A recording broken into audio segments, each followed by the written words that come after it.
ATD Austin. We'll keep it nice and light for us. We're talking about bridging generations here today. Let's fire up all my tech. Cool. But for starters, I wanted to note that some say the most dangerous place in Austin is Interstate 35 at happy hour, at rush hour. I'm not trying to taunt my San Antonio friends who are trying to get home after this. Others say that it's being a handler for Bevo when he's not in the mood to be participating. But I say the most dangerous place to be in Austin is to be the keynote speaker in between you and happy hour at the Brutorium. So I am going to make this light, fun, hopefully, and quick hitting, and we will get on our way across the street and break down all this amazing information that we've learned today. Does that sound good to y'all? Excellent. So I want to tackle today's conversation in a journalistic style, sort of a who, what, when, where, why, starting where I like to with the why. I think that's a great place to begin any talk. I'm going to do some of the content today in sort of a lightning preview style. I put little timers on my slides to keep me accountable so I don't just go on and on and on. So with that said, top 5 factors affecting the workforce here today. First of all, we have the stretching of the workforce, people working longer than ever before into their 70s, 80s, 90s, and beyond. The 65 and over demographic workforce participation rate has doubled. I'll get my UT in here too, since the 1980s, and the 75 and over demographic is the fastest growing cohort in the workforce. So that means we've got a huge stretch of norms and expectations in our workforce. There's my little bell so I can keep myself going. This is your makeup of the generations as it currently stands today. We've got like another month and a half and those numbers get updated, but you can kind of start to mentally catalog your coworkers, your friends, and they're off coming out. It's gonna be photo finish. No reason to do that, just trying to liven up this slide. This is the makeup of the workforce as it currently stands. As you can see, millennials, most prevalent, followed by Gen X. To many people's surprise, Gen Z, just in the last year, overtook the baby boomers to be third most represented in the workforce. Back to my list, number 4. Speaking of our baby boomers, they are rapidly reaching retirement age. And so for capturing knowledge from them, the clock is very much ticking. By 2030, every single baby boomer will hit that age 65 retirement age eligibility. That equates to 30 million over that period, 11,000 every single day retiring in the US. So again, in terms of that incredible institutional knowledge that they have, we really need to prioritize gathering that from them sooner than later. Number 3. The other element of the workforce are digital natives. When I say digital natives, I'm pairing our Gen Zs and our millennials. That can be a scary pairing for many of y'all. I appreciate that. Right now, today, they make up nearly 2/3 of the workforce. That's kind of intense, right? And as y'all probably know, especially the HR folks here today, they have very high turnover rates, oftentimes between 2 and 3 years. Again, a major obstacle when we talk about knowledge transfer, institutional knowledge. Factor number 2, sadly, not y'all's organizations, but many organizations are very ineffective when it comes to knowledge transfer. It is estimated that roughly 40% of the knowledge of any given organization stored right up here and nowhere else. And sadly, and this truly makes me sad, for baby boomers who have retired, they are reporting that only roughly 1 in every 5 says that or did a deep dive with them to capture that institutional knowledge, their legacy before they retired. Only 1 in 5. And finally, factor number 1, you might have heard about it even perhaps a little bit today, a little bit of technological disruption called artificial intelligence. Yeah? Sound familiar? And so with AI, there's a potential, I believe, to make knowledge transfer challenges even more difficult because people only turn to their chat GPTs. They don't walk down the hallway, check in with their manager, check in with their colleagues. But as you also may have inferred from the title of today's talk, I believe it can absolutely be a factor for good and to enhance our experience as well. Whew, all right. That was our quick hitting top 5 list there. This is a recap. Any listicle type of thing that you see today, I will make available via a cheat sheet later today. I know your notebooks are already full, so don't worry about that. I'll give you a link at the end of today's talk. The other why, this is my big scary number, 47 million. It looks nice, right? The solid big scary number. Okay. You're like, what does that mean? I know, fair enough. This is the number that large U.S. businesses in the U.S. on average lose in terms of productivity every year due to ineffective knowledge sharing. 47 million. So again, big scary number, pretty difficult to associate with day to day. So I'm trying to break it down a little simpler. This one I'm thinking will resonate with everyone. It is estimated that knowledge workers waste 5 hours every single week, either waiting on critical resources from their colleagues or recreating resources that already exist. Seeing a lot of nods here, yeah. I feel like that might even be an understatement, right? 5 hours, resulting in 20 to 30% loss of productivity, profitability. So that is our why. And moving right along into our who is this guy jabbering to you on stage? Mike was kind enough to give a very lovely intro, but just as a quick recap, notable thing is I actually got to give a TEDx talk last year. Thank you. Not as fun as this, but pretty fun, pretty cool. They limited me to 10 minutes on that one, so yeah, that came at you real fast. That's probably where I get this high-strung energy from. We'll share the link with y'all. I am on the absolute finishing touches of a book that will be out in January, so keep an eye out for that, Unlocking Next-Gen Talent. Going a lot deeper. Thank you. This is very positive, very reaffirming audience. I'm loving this. Thank you. I should just tell you about my day like every all right, okay. Moving along. The who, now getting to our generations. This is a talk that incorporates generations, and so I wanted to bring you back to our, what I like to call our power 4. These 4 generations represent roughly 98.5% of our workforce today. So we've got our baby boomers, our Gen X, our millennials, our Gen Z. I'll give you a moment to kind of mentally note, like I said, your coworkers, your direct reports, your family, kind of see where they all slot. I'll throw that on the cheat sheet as well. Ooh, actually, thanks, Slide, for reminding me. I want to do a little bit of a round of applause to get a sense of who's with us here today in terms of generational breakdowns. This is optional.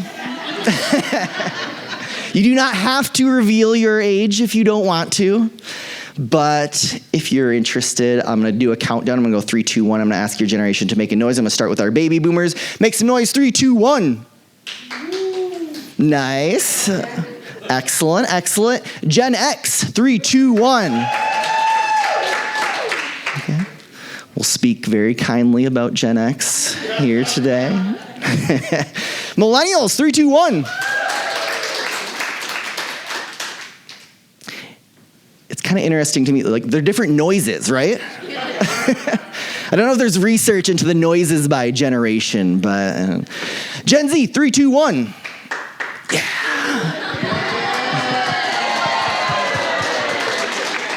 We know where our recruiting efforts need to be for next year's conference, but a very strong noise per capita ratio, I feel like, with Gen Z.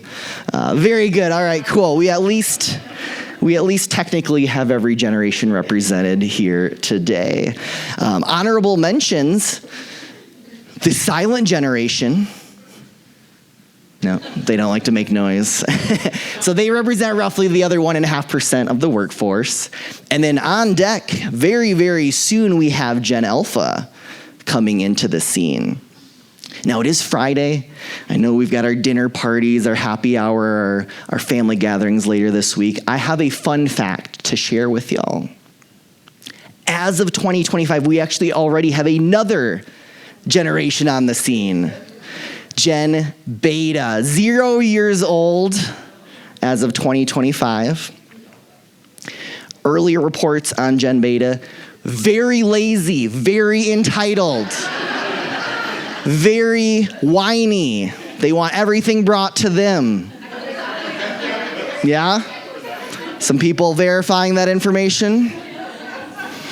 So the future is not looking bright on that, but let's give them another 6 months to shape up, yeah? Yeah, it's wild, right? These generations, they come at you fast. I'm aging everyone now. We're like 4 generations beyond.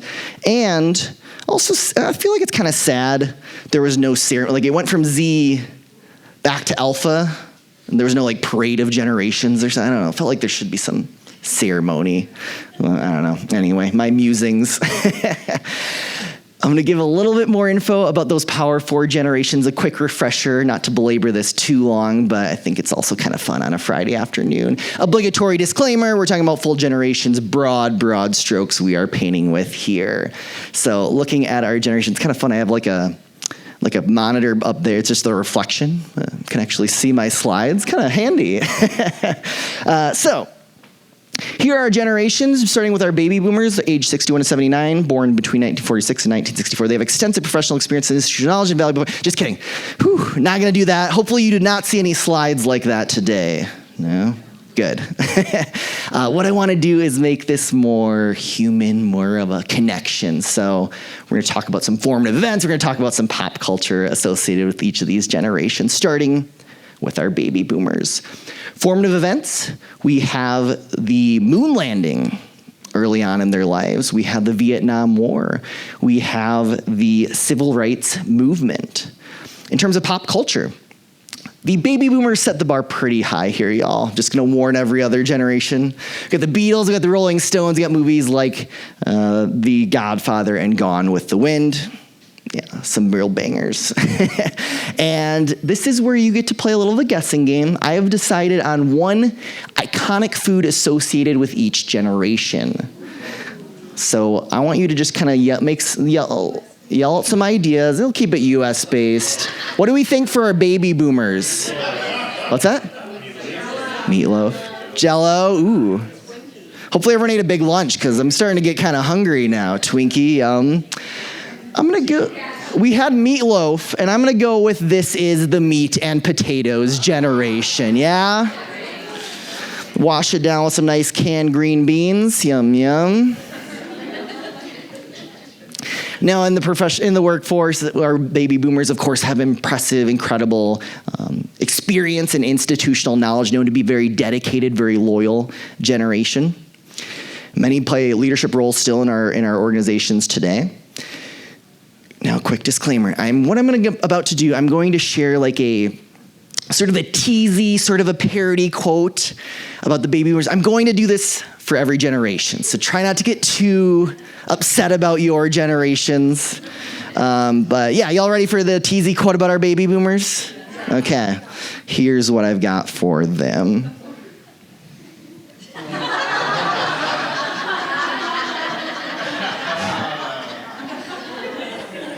Sounds like it resonates a little, yeah? Very tactile generation, right? Yeah, you gotta get everything. Yeah, but in fairness, those printed emails don't seem to disappear the way that the digital ones do. There's some real validity to that.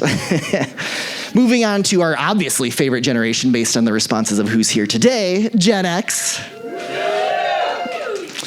Play to the crowd, right? Yeah. Formative events, the fall of the Berlin Wall. The rise of cable television like MTV, the rise of personal computing. Machines you could not simply, yeah, you'd pull every muscle in your body with those original ones. Pop culture, we got Nirvana, we got Pearl Jam, we got movies like Pulp Fiction and The Breakfast Club. It's a strong lineup, yeah. Now, what do we have for our iconic food for Gen X? Pizza. Hot dogs. Is that right there? What's your name? Kylie. Boom, TV dinners. Which, in fairness, pretty much everything y'all said could be put into a TV dinner. So we're all winners here. Yeah, that's fair. That's fair. More microwaved vegetables. It's the latchkey generation, right? Yeah. You throw it in the microwave, you're taking care of yourself. Yeah, absolutely. One of the things I really admire about Gen X, they have encountered a lot of social, economic, technological disruptions over the course of their lives and careers, and have had to adapt. And they've also had to suss out what things are true trends and what are more mirages, more fake situations there. All right. Our TZ quote, again, TZ joke, Gen X. Here's what I got for y'all.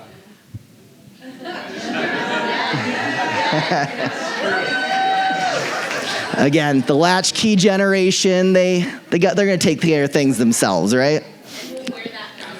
There you go. We get t-shirts for next year, I think, right?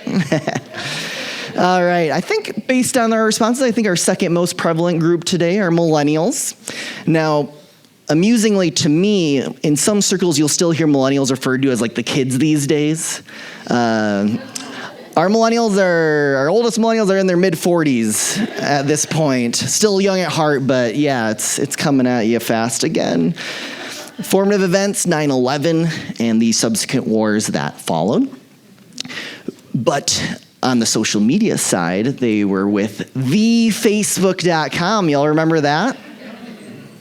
Very exclusive. You had to have an edu email address, therefore ensuring your parents, your grandparents weren't on there squawking at you. Things have changed a little bit today. A generation that had the privilege to join the workforce in the middle of one of the worst economic recessions of the century in 2008 and beyond. But luckily, we had Britney and we had NSYNC to cheer us up through those dark times. I'm owning my millennial ship as well here. Comfort movies and amazing, incredible movie series like Harry Potter and The Lord of the Rings. All right, this should be a low-hanging fruit. Iconic food associated with millennials. Boom. What's your name? What's your name? What's your name? Stevie, boom. Half-second response time. That is our avocado toast generation. Everyone knows the reason millennials could not afford houses was because they bought too much avocado toast and Starbucks, right? Obvious. Just do the math. It adds right up. In terms of the workforce, millennials being our first really what I'll call kind of pseudo-digital natives. I do remember a time pre-internet, but most of my life I had access to the internet. Interestingly, that has made millennials a bit more collaborative. It's been a lot easier to have kind of group messages and Slack type of channels where it's been easier to coordinate, a little bit in contrast with what I just shared about Gen X. And here's my TZ quote for our millennials.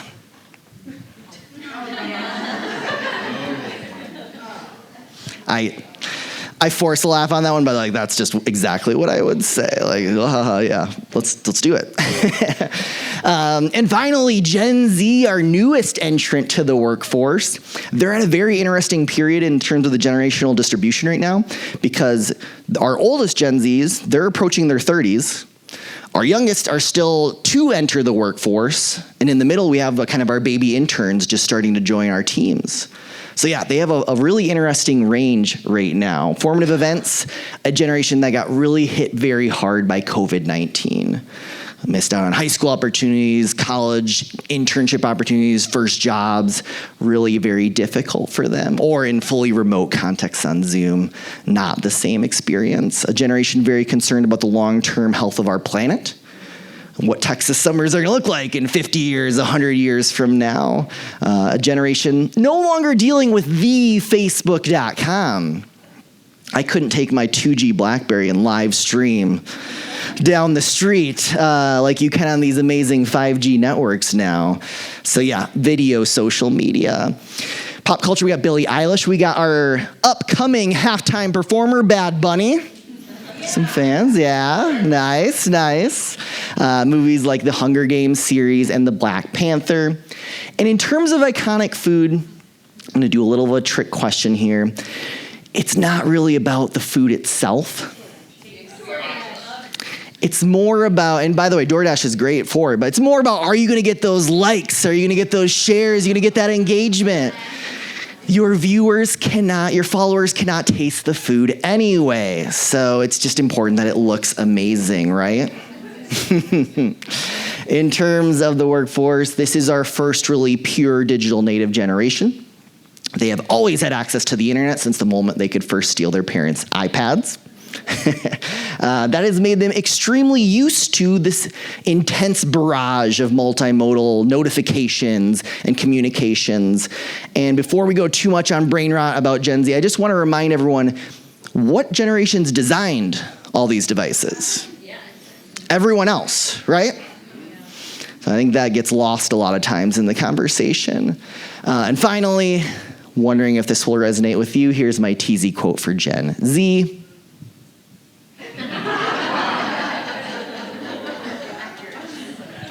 A very vibes-forward generation, right?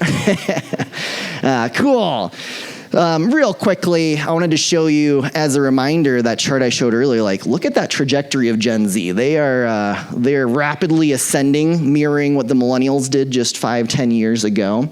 And so you might be wondering, what does that mean for me as I'm trying to communicate, as I'm trying to train, as I'm trying to lead learning and development efforts?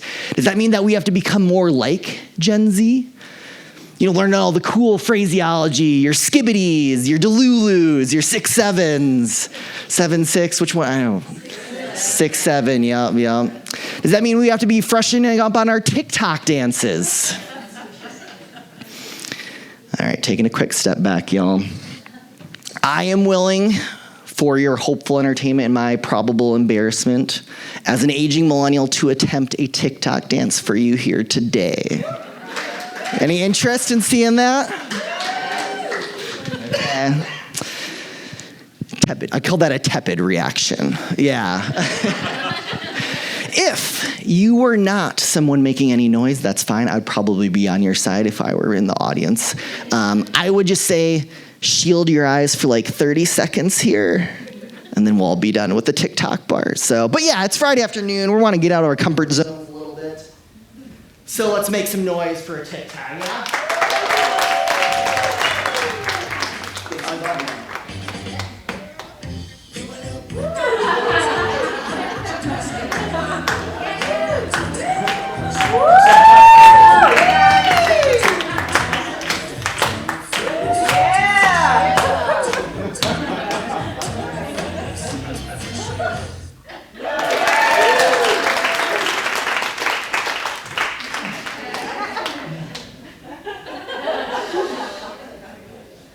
Always know where the emergency exits are when attempting TikTok dances professionally.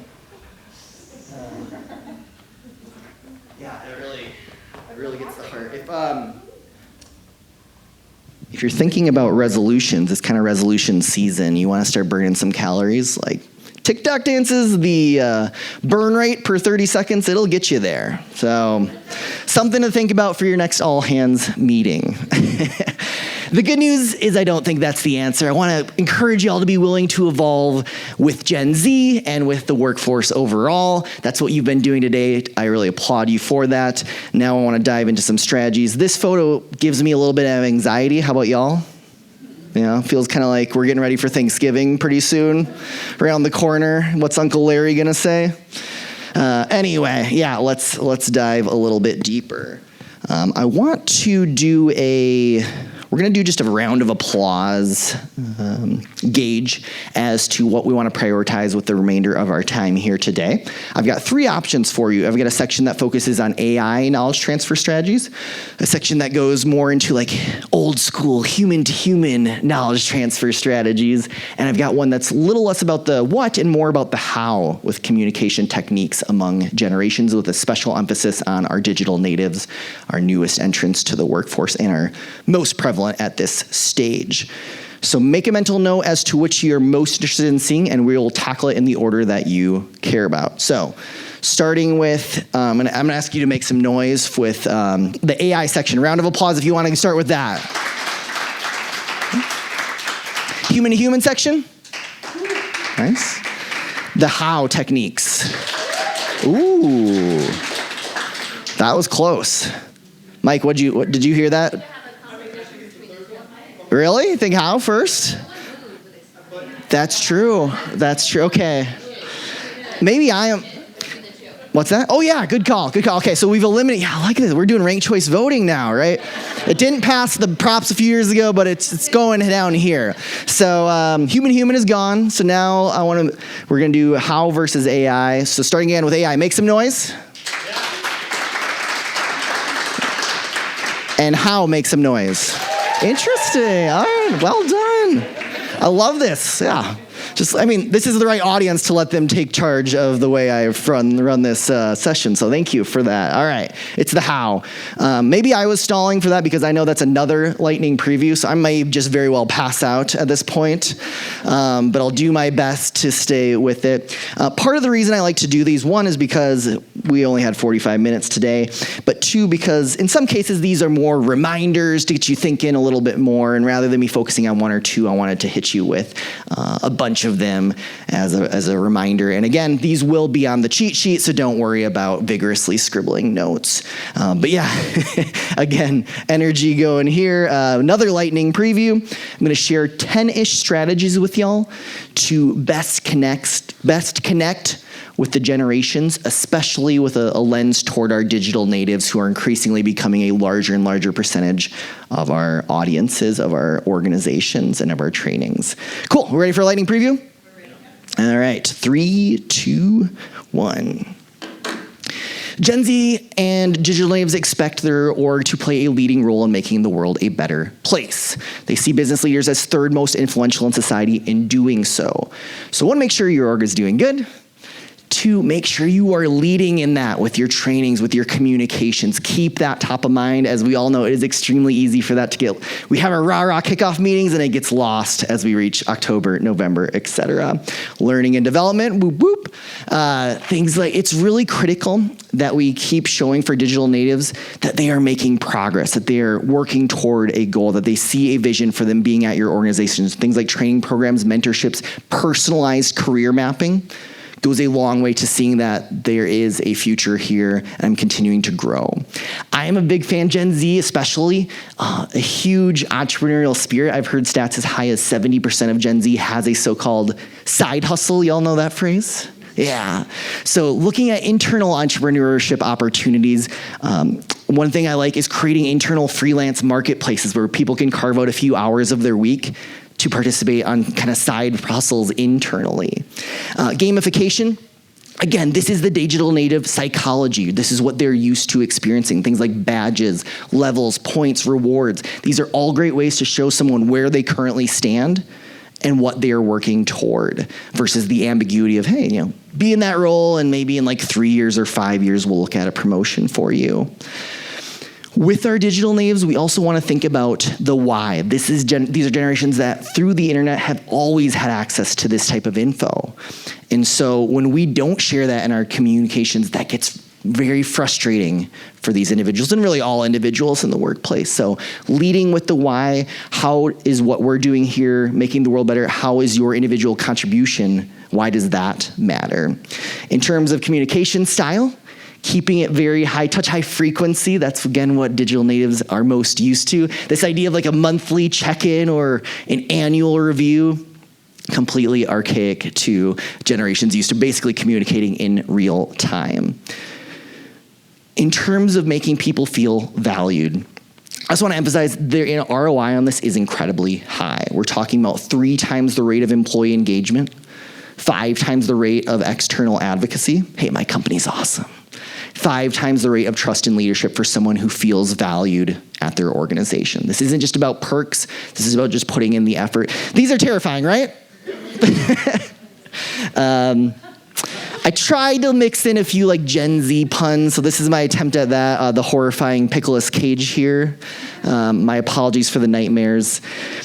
Nightmares, pickles aside, the takeaway on this is that 4 out of 5 Gen Z employees, they actually do want an in-office experience.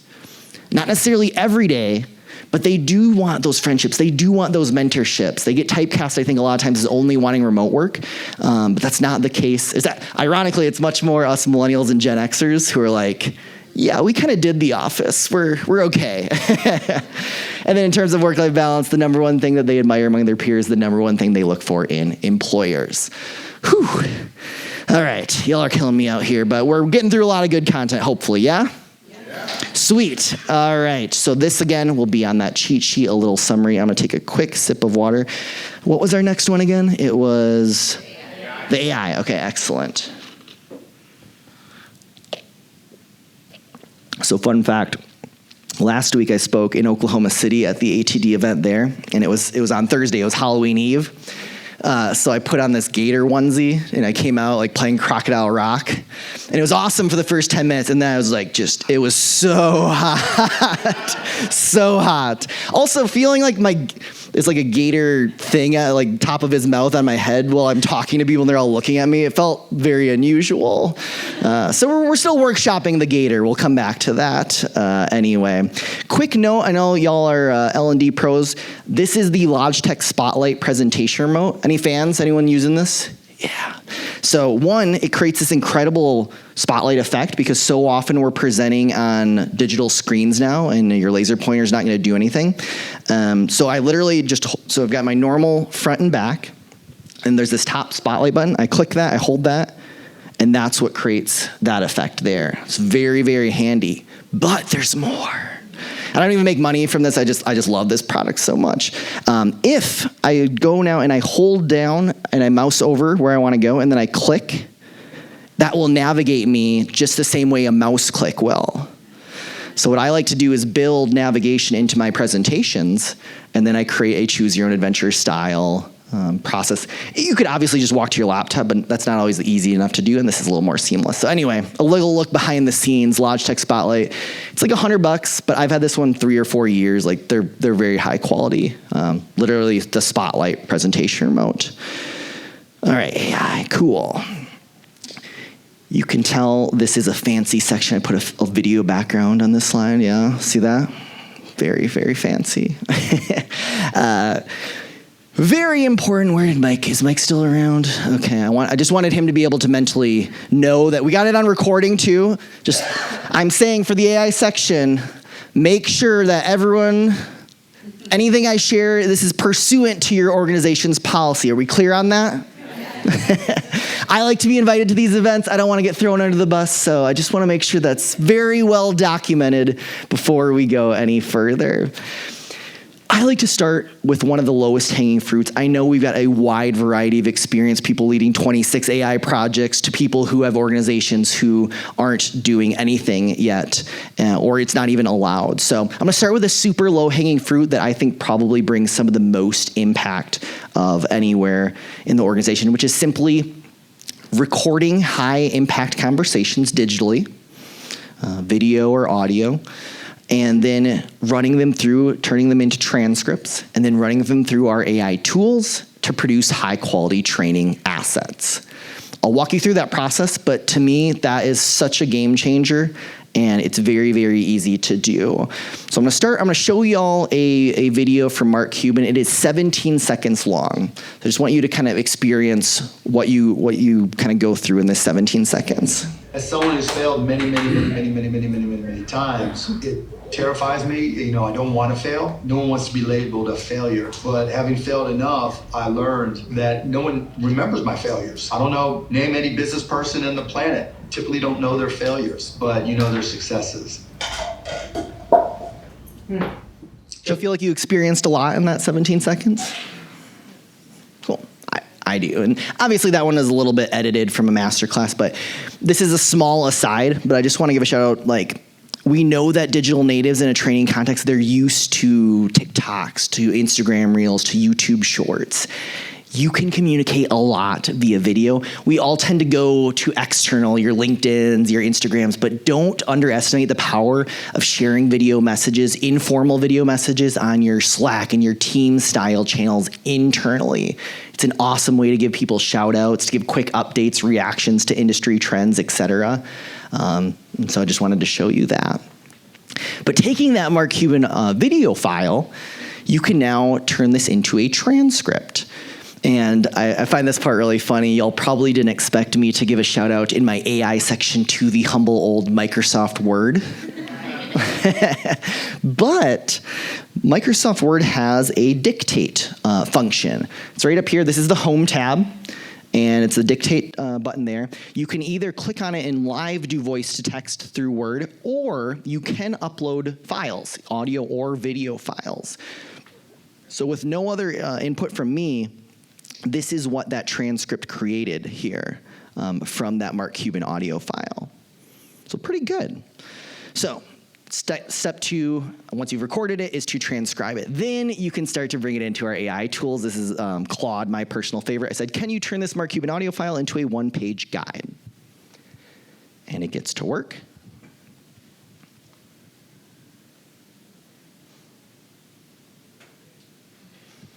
And within a matter of seconds, I now have a quick-hitting one-page guide based on what he just shared.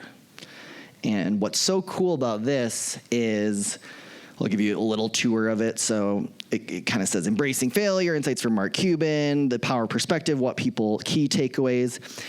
I like this. It even goes above and beyond. It says applying Cuban's wisdom. So this is like A+ student stuff here, right? Like above and beyond the assignment. So this all just got produced in a matter of seconds. And as we all know, once you get the resource from AI, you immediately hit publish and distribute throughout your organization. Seeing if you're paying attention. Yeah. Of course, go through it, edit it, make sure it's reasonable, but this can be such a powerful way to create quick-hitting assets for folks without having to go through the manual process of doing so. So again, very simple capture via audio video, transcribe, and make sure, and then convert it to whatever type of format you want via AI. In many cases, you can use your phone to simply do those 2 steps together. The voice to text functionality. So you can just click the little microphone and talk into your notes app, and it will produce that transcript for you right then and there. So this is kind of the ecosystem of LLM tools right now. Just wanted to give you all a quick visibility on that. So this is nearly 100% of the market. ChatGPT is like 80% of this, by the way. So yeah, they're by far and away the dominant forces, but I am a big fan of Claude.ai. I just think it's a little more human-y sounding than ChatGPT. A big one to note is Copilot. Copilot is built into the Windows operating system. It is walled off to the extent that anything is from external visibility. So normally, in terms of IT approval, Copilot is your safest bet for being able to start using this right away. Cool. And then I just wanted to share another example. I did a 2-hour training recently with one of my business partners, Guillerme. It was a mix of strategy and it was a mix of software. And we used a tool called Fathom. It's a plugin into Zoom where it was doing a transcript and recording that meeting. And I was just blown away because this was the first time we'd given this training. I really wanted to share an amazing resource with him, but it was also one of those things that I would have put on my to-do list and absolutely never gotten around to doing. But I ran it, I recorded it, I transcribed it, I ran it through this, and I really just wanted to feature, I know you can't see a lot of this, but this was like software instructions. I'm not even sure how I would have written that in a guide. It did a really clever job of formatting, like powerful alignment tools, basic alignment, single object. So like it laid it out pretty well. This was out without any instruction from me on doing that. So yeah, lowest hanging fruit, something you can start using Copilot. 90% of y'all who don't have it banned at your org, like you can start doing this right away and save yourself a lot of time on trainings. You got like 5 more minutes? Yeah, okay, cool. I've got a few more AI things, or we could go back to the human to human section. Make some noise if you want a little more AI. Cool. Who wants more of the human to human section? Ooh. All right, well, since this was an AI-themed talk, you'll probably have gotten a lot today on some of these other, and probably on AI too, but quick hitting fruit is that what we're going to start seeing in the next 3 to 5 years is more orgs creating their in-house version of their ChatGPTs for their own resources. So this is a feature from a tool called core.ai, K-O-R.ai. And so it's using a ChatGPT style engine, but all the results are coming from that organization's internal training materials. So this is where things are headed. ChatGPT themselves has an enterprise edition that does something like this. So this to me is super exciting because now it's not just pulling random information from all over the internet, it is pulling your own organization's assets. I also want to encourage people, like one of the things, if we want to have these rich, robust libraries, and I know I'm preaching to the choir here, but we have to incentivize folks to create them, right? Because otherwise things will become outdated, especially today, very, very quickly. So I wanted to share this story. This was from Cisco, large IT organization, global.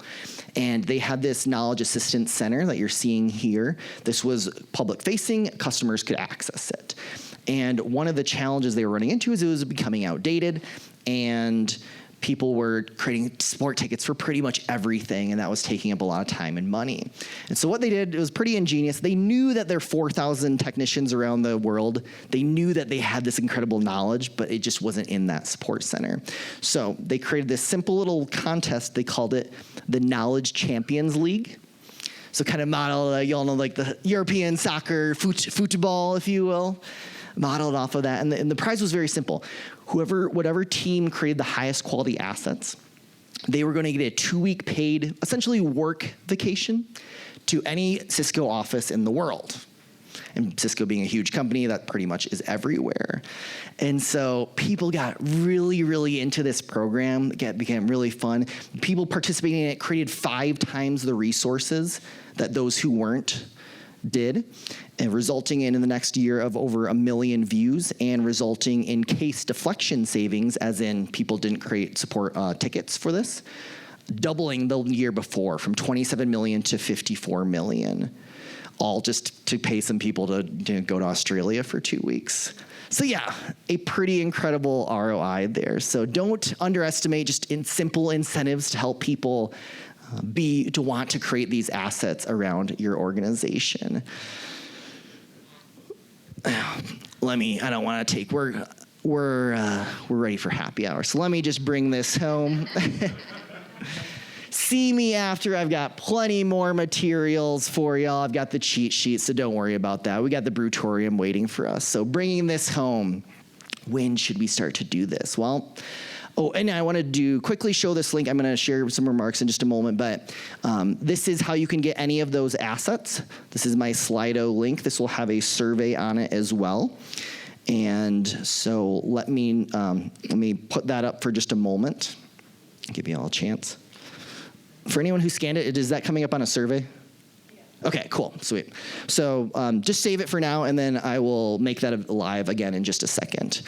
You can also, if you're really eager before the weekend to get the access to that cheat sheet, once you get on Slido, you can simply click that little top left, and there's a drop down, and it'll have a link to that cheat sheet as well.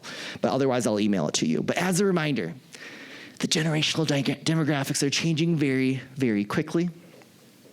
We talked about our 5 factors really affecting the workforce, both on the human capital side and the technological side. And we talked about our big, scary number, 47 billion. But again, really that 5 to 10 hours a week that we're losing out on when people are waiting on assets or recreating assets that already exist. So your challenge as you go forward into the world after this incredible conference, I'll let you do it on Monday. You don't have to do it over the weekend. But find someone from another generation and ask them a question that shows them, hey, I really value your perspective, your opinion. Share one insight with them or one connection that really will help them further their career, go forward. Because the leadership imperative, bridging generations in the AI era, it begins with one connection, one conversation, one choice for collaboration over isolation. Thank you so much, y'all. My name is Luke Getting. Appreciate it.